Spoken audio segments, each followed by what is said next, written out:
Basilio Cheatham FFA chapter. He has served 2 terms as an Iowa FFA officer and is currently serving as your National Central Region Vice President for this year. Throughout this year, Stephen has had the opportunity to go across this nation and speak to individuals at several different conferences and different workshops.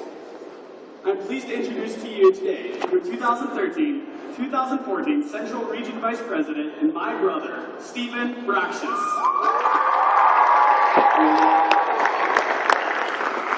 Good morning, Iowa FFA. We are excited and proud to be in Iowa. Let's make some noise. I am so blessed to be from Iowa, and the more that I travel around and the opportunities that FFA has afforded me, I realize that I really appreciate the people that I've grown up around, and that they've really shaped me into who it is that I am today. Now, as you might know, I have 3 crazy brothers. Has anyone seen Dylan throughout this year make some noise? So I've got some crazy brothers, and my brothers and I are those people. You know, the ones who go all out, dressed up head to toes in our best outfit for the midnight movie premiere of Harry Potter. Harry Potter fans? That's a couple of us. So we love Harry Potter. Every single night I would sit on my bed and I have a headlamp that would serve as my lantern to go through the Forbidden Forest with Harry, Ron, and Hermione. You know, we would run outside, we'd grab some sticks, maybe our wands, and we never actually thought that we could make something float through the air, or start something on fire, or make something disappear. But this day was different. You see, one day I was sitting in our living room, watching TV, probably Harry Potter, and I started to smell this smoke. Now, I don't know about you, but in a house of 3 guys, when smoke happens, which in the house, which is far too often, we've got procedures. So we go around and we shut all the doors to isolate where the smoke is coming from to find the fire. So I run to the downstairs bathroom, peek my head in, no fire, so I shut the door. Run over to the laundry room, look in, no fire, shut the door. I run down to the basement, no fire, shut the door, and that's when I hear it. So I run up the stairs, and that's when I realized that my mother is in my bedroom screaming fire. Now, as a 12-year-old boy, like, your entire life is in your bedroom, right? I mean, I've got my Legos, I got my Harry Potter books, I got my pillow pet, like, my life is in there. And so I go into the room, and there it is. My mom had just put out the fire, but in the middle of my blue shag carpet, there's this huge hole, it's really like that big, but this huge hole in the middle of my blue shag carpet. See, what had happened is that lamp that we would use to read Harry Potter, my little brother Dylan, since it's not him, I think it was Dylan, had stuck in my room, played with the lamp, left it on, fell face first, starting a fire on the floor. You know, and I was getting pretty upset. See, there's this hole in my bedroom floor. I'm like, what am I going to do? We got to cover it up. No one can see it like this. Should we cover it up? Should we just put some cardboard over it? I'm going to have to get a new carpet. We can repaint the room Harry Potter style. What are we going to do? You know, then I started thinking, I'm like, well, I can't have my friends over. What are they going to think? I'm going to have to explain to them that my brother broke my room. It's kind of embarrassing. I've got this hole in the floor. What can I do? So my mother saw that I was kind of distraught by this, and so she had a wonderful idea. She said, Stephen, it'll be okay. So we grabbed my bed and moved it to the center of the room to cover up the hole. Great solution.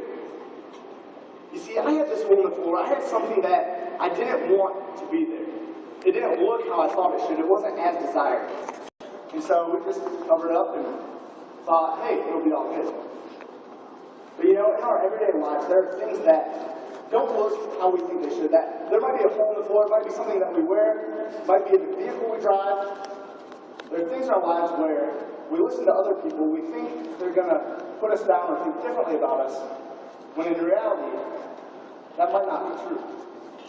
Why do we derive our self-value, our worth, from what others say, instead of finding it from within? You see, a couple of weeks ago, or actually, when I was in high school, I went to a small town. Anyone from a small town out here? In small towns, like we all know, is everyone knows everyone. You know, you're driving on the road, you'll wave, you know who's driving the old blue Ford truck, you know who's driving the minivan, the PT Cruiser, the Style and Jam truck.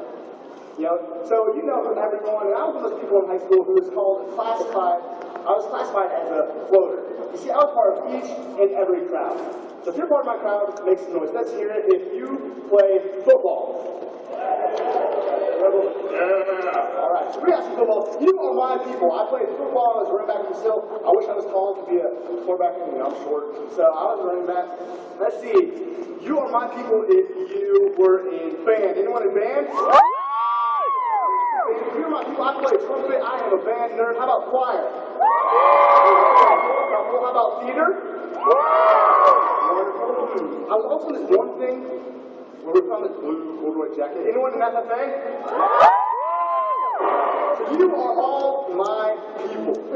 You see, and I was part of all these different crowds, and so usually we'd have a lot of fun. If I wanted to hang out with friends, I can always count my FFA pals. I can always count my wrestling buddies, my football guys, choir, band. But there's a particular Friday night where I found myself sitting at home, probably watching Harry Potter. As after I'm sitting there, I realized, hey, it's Friday night. I should be doing something. I'm like, oh, I can text my pals, they've got my back. So I pull out my phone. I'm like, who should I text? Oh, football guys, all right, they've always got my back, right? So here we go. Hey, brother, want to get together? So I sit there and waiting. Sorry, man, I'm busy tonight. Can't do it. All right, that's cool. I mean, I got a lot of friends, so I'll just text my theater guys. All right, theater. Oh, brother, where art thou? Thou art busy.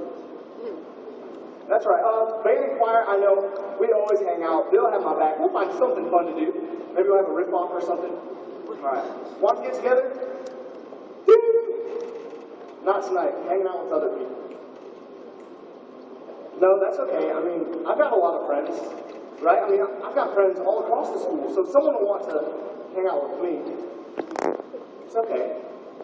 FFA. All right, FFA's always got my back. Here we go. Hey, guys, want to get together? Not tonight. Busy. See, with every ding and ding, I felt myself value going lower and lower. I felt like no one wanted to hang out with me.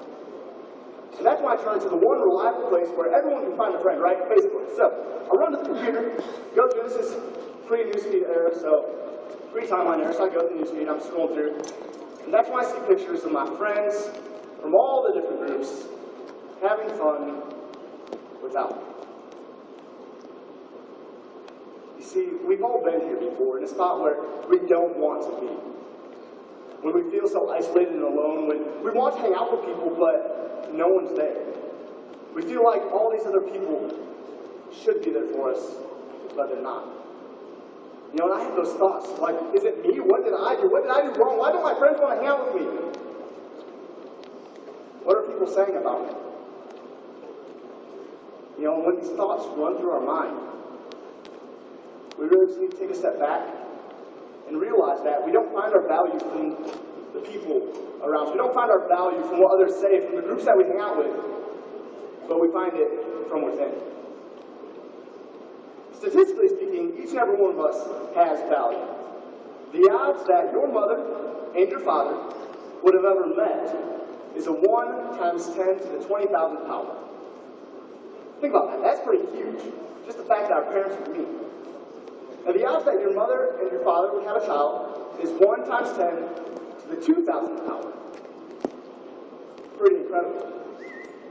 And the odds that that child that they had is you, sitting here in this room today, is 1 times 10 to the 900,000 power. They'd be like if everyone here in Hill Coliseum stood up and said that they were Hawkeye fans. Not gonna happen. I know we got no Hawkeye fans. Cyclone fans? So, but that's a miracle. The fact that each and every one of us is here today is incredible. So don't tell me that you have no value, because you do. You see, a couple weeks ago, I got a text message from my mom, and it said, hey, I'm going to the chapter Green Hand banquet tonight. Any Green Hands out here? Yeah, a couple. Okay, perfect. And so I'm looking at it, and after that, I call her to see how the banquet had gone. So I called Mom up and said, hey, how was the banquet? She said, Stephen, you'll never guess what happened. It was completely different than anything before.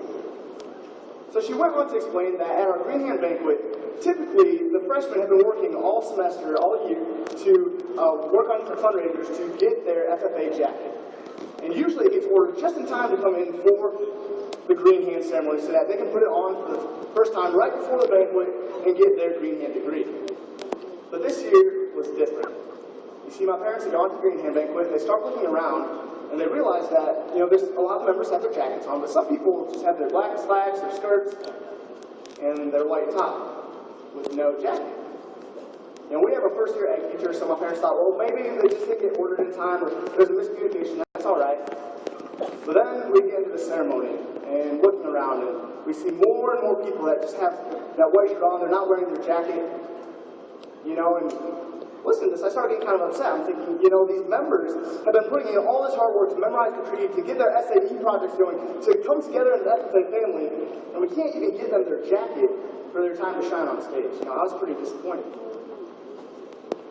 So my mom describes as that first Green Hand member starts to walk up to the stage, they got their white top on. They're going up to get their Green Hand degree, and something pretty special happens. All right, time out. All right, that feeling the very first time you put on your blue corduroy jacket, or every morning that you get to zip it up, that feeling that we belong, that we're part of something that's much greater than ourselves. A true belief in the future of agriculture, that we're a family. See, that feeling is what these Green Hand members are about to feel as they put on their jacket for the first time in front of hundreds of people on stage. Time it. So that Green Hand member goes up, and the chapter officers bring out the box with everyone's jackets, their names put on the front, Green Hand pin underneath, as they get to put it on center stage in front of hundreds of people. You see, that moment is one that those Green Hand freshman FFA members will remember forever. But after all the lights had gone down and the jacket was hanging in the closet that night, something even greater was happening. The next day, Mr. Gottlob, our teacher, gets a call. Hello, this is Mr. Gottlob. Hi, Mr. Gottlob, this is Amanda's mom. All right, time out. Now, this is one of those moms, we all know them, the ones that only call school if their son or daughter didn't score high enough on a test, or the one that when she stares at you, it looks like she's just staring right through your soul. One of these moms. And so he goes, yeah, Amanda's mom, what's up? He says, well, I found something last night. Can I come in and talk to you after school? Yeah, sure. So Mr. Gottlieb's getting scared at this point. And that day after school, the mother comes in. And she starts off by pulling a note out of her pocket. She says, Mr. Gottlieb, did you write this note? Now, Mr. Gottlieb's sweating bullets, and oh my goodness, what did I do? Did I offend someone? Did you kill me? Opens the note, and that's when he realizes, he says, well, no, man, I didn't write this, but I think I know who did. You see, in a special attempt to make that night extra special for the Green Hand members, the chapter officers had taken it upon themselves to write a little note to every single freshman member and put it on the inside of their jacket. And this one read this: Amanda, we are so excited that you joined FFA. Please know that we will always have your back, because as a family, we stick together. Welcome to the FFA family. Mr. Gottlieb looked up to see tears pouring out of his mother's eyes, because her daughter had finally found a place that she belongs, finally found a place that she fits in. You see, and all it took was one small note from a chapter officer to show her, Amanda, that she has value. You see, when we value ourselves, it creates confidence. When we value other people, it creates change. Now, I know it's pretty early in the morning, but one thing I love about Iowa is we like to get loud and rowdy, and we're pretty competitive, so we have a little bit of a competition.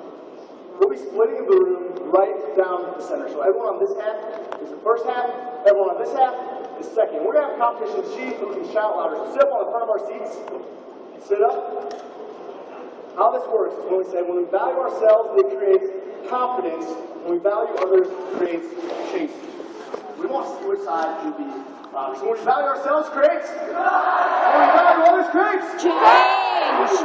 That's pretty good. All right, let's try again. We value ourselves, creates. When we value others, creates. Change. We value ourselves, creates. When we value others, creates. Change. See, if we truly believe this, when we value ourselves, creates confidence. When we value others, creates change.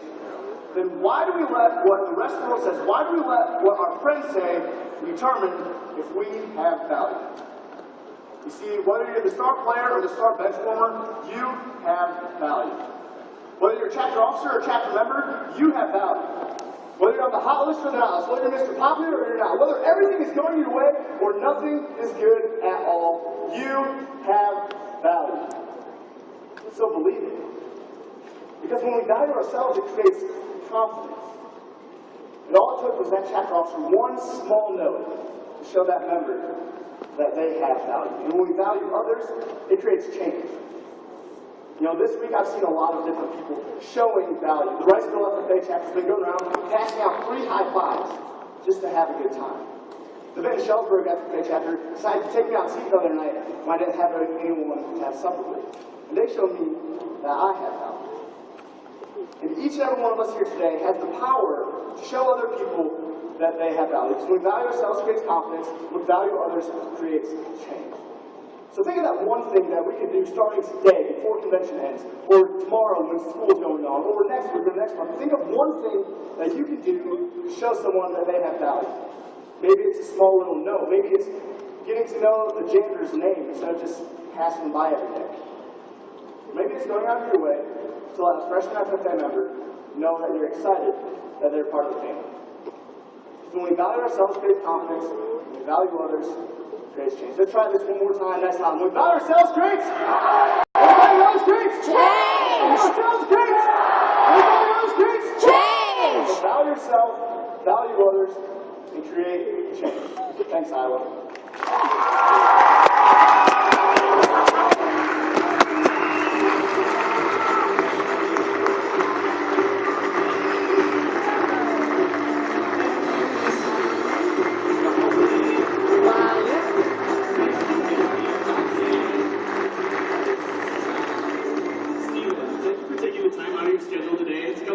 Inspire us and find that value within.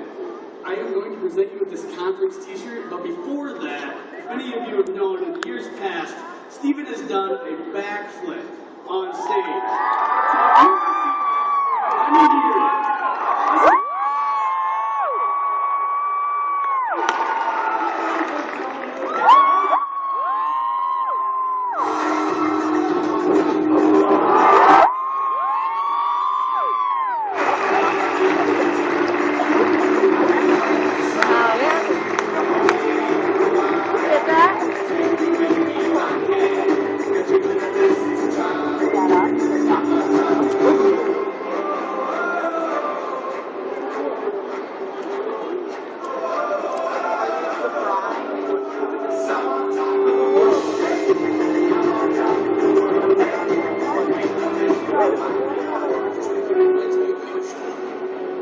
When we were this Blue Jacket, we built up our chapters and communities to new levels. But leadership does not always happen in a Blue Jacket. It happens with our words and our actions. The Blue Jacket, providing leadership for 80 years.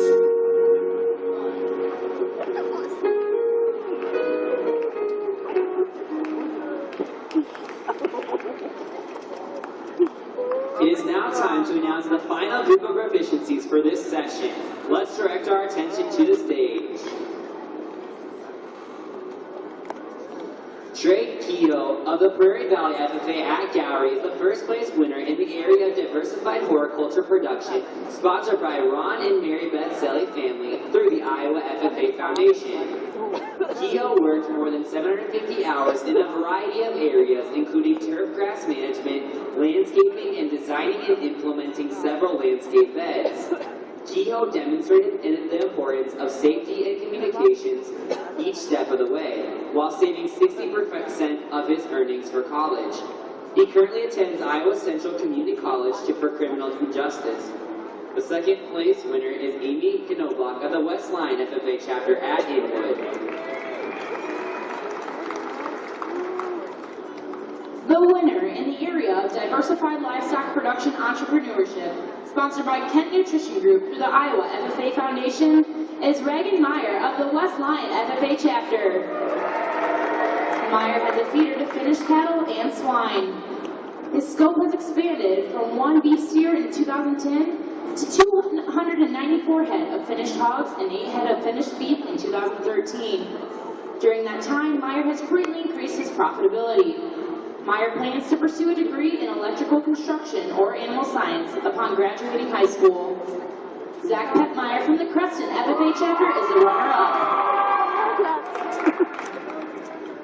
In the area of diversified livestock placement, sponsored by Augustine & Sons Incorporated through the Iowa FFA Foundation, our winner is Lucas Brinks of the South Winneshiek FFA chapter at Calmer. Brinks has invested more than 3,100 hours assisting his parents bear to finish hog operation, beef operation, and egg layer operation. Brinks learned various skills in general care of all livestock species. He plans to attend Northwest Iowa Community College in Kalmar for John Deere Technology. Wade Gerlach from the Maquoketa FFA chapter received second place. In the area of emerging agricultural technologies, sponsored by Farmers Cooperative Company through the Iowa FFA Foundation, our winner is Jonathan Voss of the Northland FFA chapter at Troy Mills. Voss is currently a high school senior with plans to enroll at Iowa State University, majoring in agriculture studies. In 2013, he worked more than 140 hours as the hydroponic and aeroponic manager at the school greenhouse facility. One important skill he learned involved designing and implementing an integrated pest management system to improve overall production and efficiency of the hydroponics and aquaculture systems.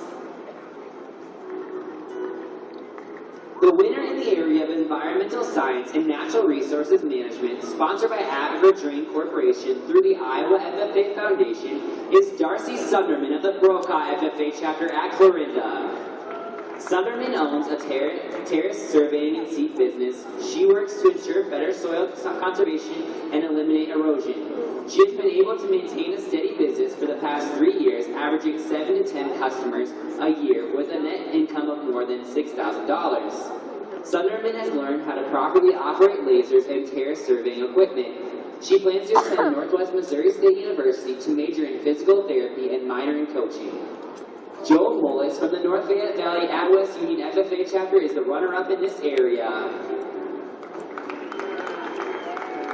The winner in the area of equine science entrepreneurship, sponsored by Iowa State University Block and Bridle Club through the Iowa FFA Foundation, is Taylor Van Rokel of the Central Lion FFA chapter. In March of 2005, Taylor was given 2 miniature horses in exchange for labor at Chainlink Paints, a mare named Daisy and a stud named Jangles, and this is how Lazy Creek Miniatures began. In 2009, Taylor started high school with 5 miniature horses and continued to improve Lazy Creek Miniatures into the proficient SAE it is today. Over the past 5 years, Van Rokel has worked with over 60 miniature horses, training, breeding, showing, and selling them. To date, she has worked nearly 7,000 hours with her equine entrepreneurship SAE. After high school, Van Rokel plans to earn a degree in agronomy and continue to grow her business. The second place winner is Morgan Quick of the Mount Air FFA chapter.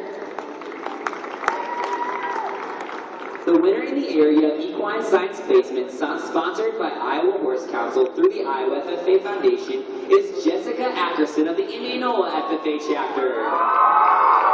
Ackerson has worked more than 2,000 unpaid hours per year. She has learned about equine healthcare, injuries, show competition, breeding management, and exercising. Ackerson plans to attend Iowa State University for animal science pre-vet. Carissa Metner from the North Valley FFA chapter at West Union is the runner-up in this area.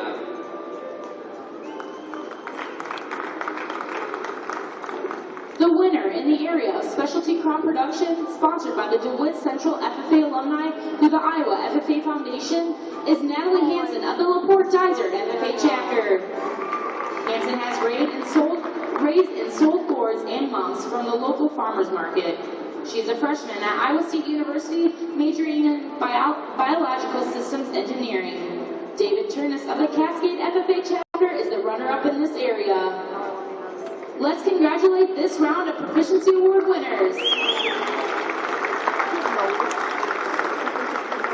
Don't forget that the Agricultural Proficiency Award winners luncheon and sponsors, sponsored by the Iowa